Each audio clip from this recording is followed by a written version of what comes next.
G'day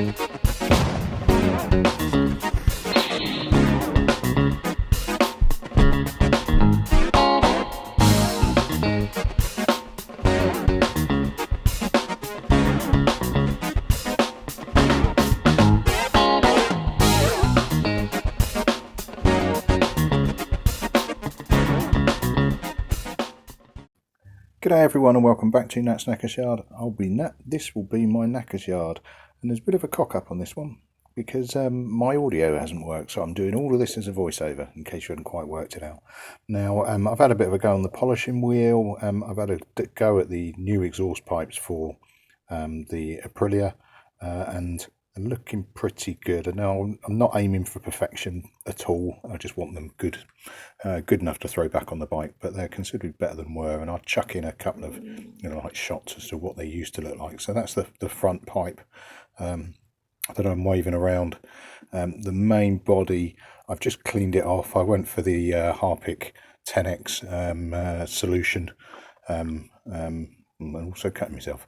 Went for the 10X way of doing it, so just pouring that on there, scrubbing it off, and then going over it with some foam pad sanders, very, very wet, just to get the worst off.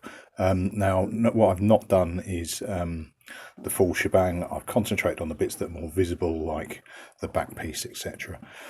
Now, on the joint for the exhausts, for the silencers themselves, that's had a bit of a clean up. Again, not perfect, but good enough. We'll see how it goes. Now, the problem that I did have was the lack of gasket going onto the main body. So what I've effectively done here is I've cheated. You do need a specific gasket for it. It is a, top of my head, 55 to 60 mil. It is like a wire mesh. So what was left on there was basically the remains of the old one that was there. But I've cheated with what I've got, and you can see in there is a couple of pieces of I think 1 mil steel that I've got. I just cut into a strip, bent it into approximately the right shape, and it fills out that hole and holds it on. Probably not going to be a permanent fix, but just really to prove that it works as much as anything else. And with a manifold strap around that should hold on nice and securely. Again, not the end state, but it'll do for the now.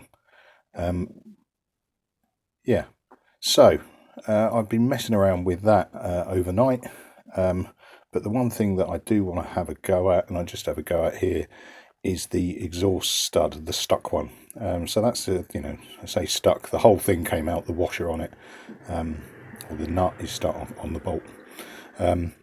Now I've seen people do this. I've tried it myself and had no joy before in the past, so I thought I'd give it a go. And that's essentially getting two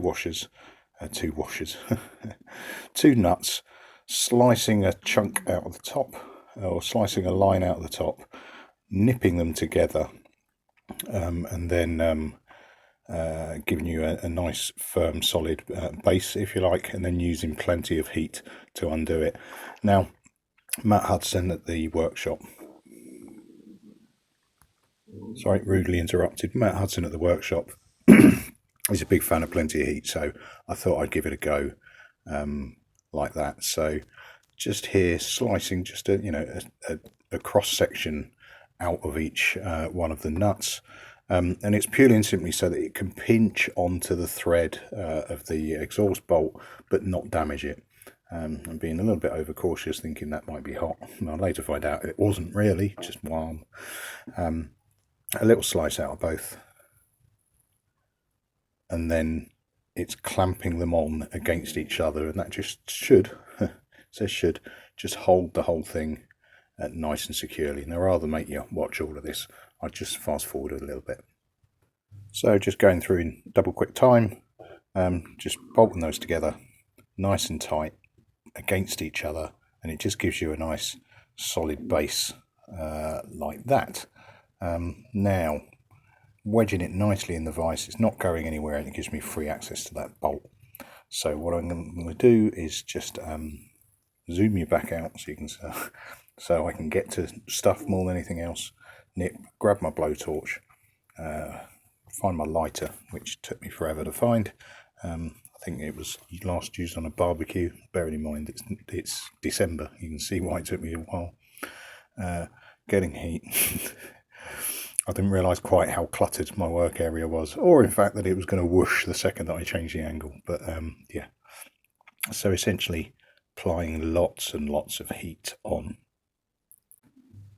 Now I'm just fast forwarding you through here, but you can see I'm applying a lot of heat on here. I'm normally more of a less is more type person, but again, following advice from Matt, it's just really whacking it on. So I'm almost, it's almost glowing red. Now, quite often you see a lot of people now just having a go at it while it's warm, and that's not the advice. The advice, and again, following Matt Hudson's advice, is to let it cool so it's finger touch. So I'm going to do that, make a cup of tea, let that cool completely. And there we go, back with some tea. I can now touch it quite happily. I won't want to hold it for too long, but I can touch it without singeing my fingers. Chuck the 13mm on it and give it some oomph. Now I decided not to go for a big, like shock, to try and shock it open. I just wanted to see if I could do it by like normal pressure. As you can see there with the ring spanner, that's actually coming off really quite neatly. I did have a quick go with Scotch-Brite at the threads above, just to try and break off some of the worst of the rust, so that I'm not just dragging a nut through rusted up grooves. But as you can see, it's relatively easy straight off, and it works. So what? The heating method works.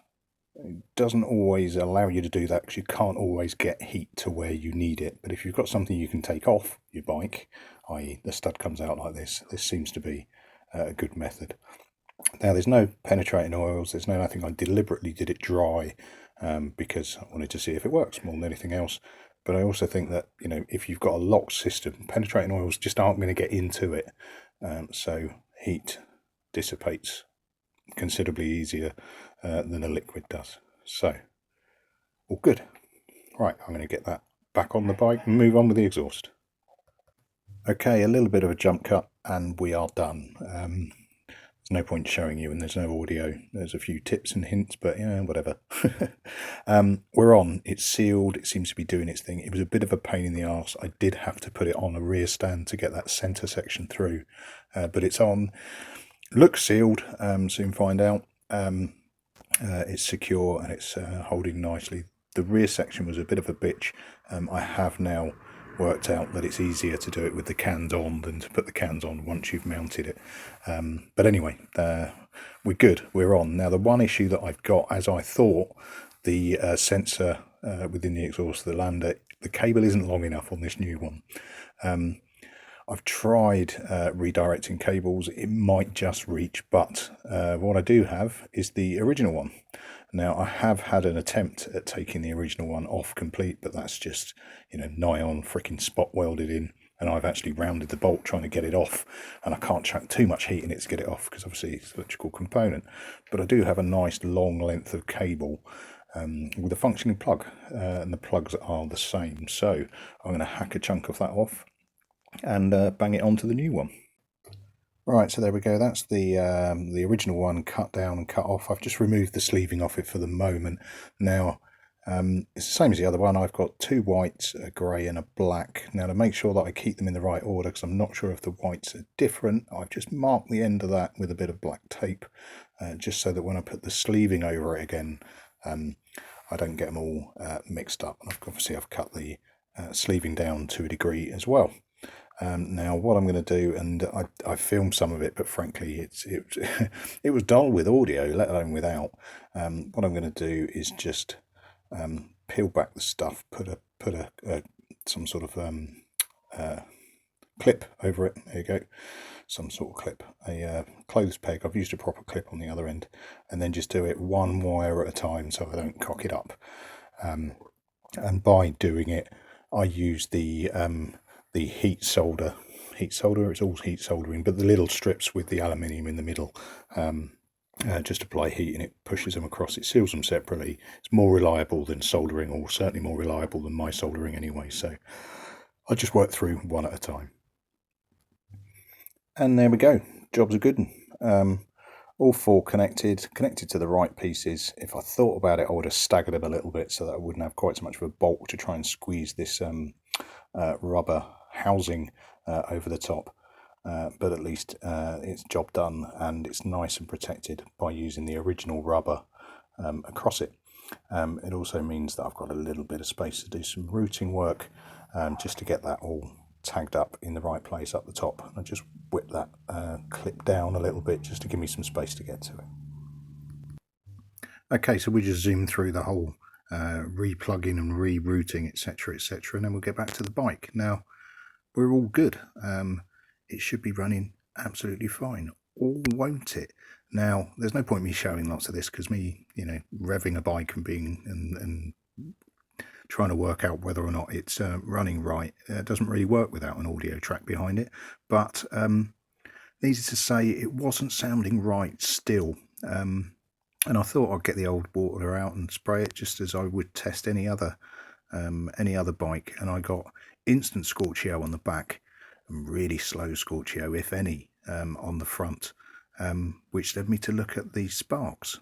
And I'll just skip all of this and go straight into that, looking at the front spark. Oh, and my audio starts working again as well.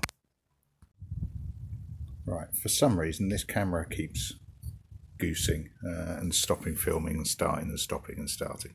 I've just reset it, so we'll see. Right, that coil is goosed. I'm getting no spark at the front. Now it's a straight 3-pin plug into the loom over the other side, so what I can do and will do, but just not now because I've run out of playtime, I'm going to try swapping the coils over before I start messing around trying to order a new one. But I mean, the good news is that the exhaust is sealed, which is brilliant and looks considerably better than was, and hasn't got fucking great holes around the catalytic converter, so that's solid. I need to sort that spark out. And I think if that's had an intermittent spark, or it's been going, that could have been, the root of a lot of the problems. But we shall see. I'm slightly perplexed. But anyway, so yeah, exhaust on, happy, sealed, really happy. Spark on the front gone, less happy, but at least I've diagnosed it. I know what it is, and it accounts for that lack of power. Right, that'll do for another one. This bike is slowly but surely killing me, but I think I'm getting there with it. We're starting to get an understanding. Cheers all, catch you later. Ta-da.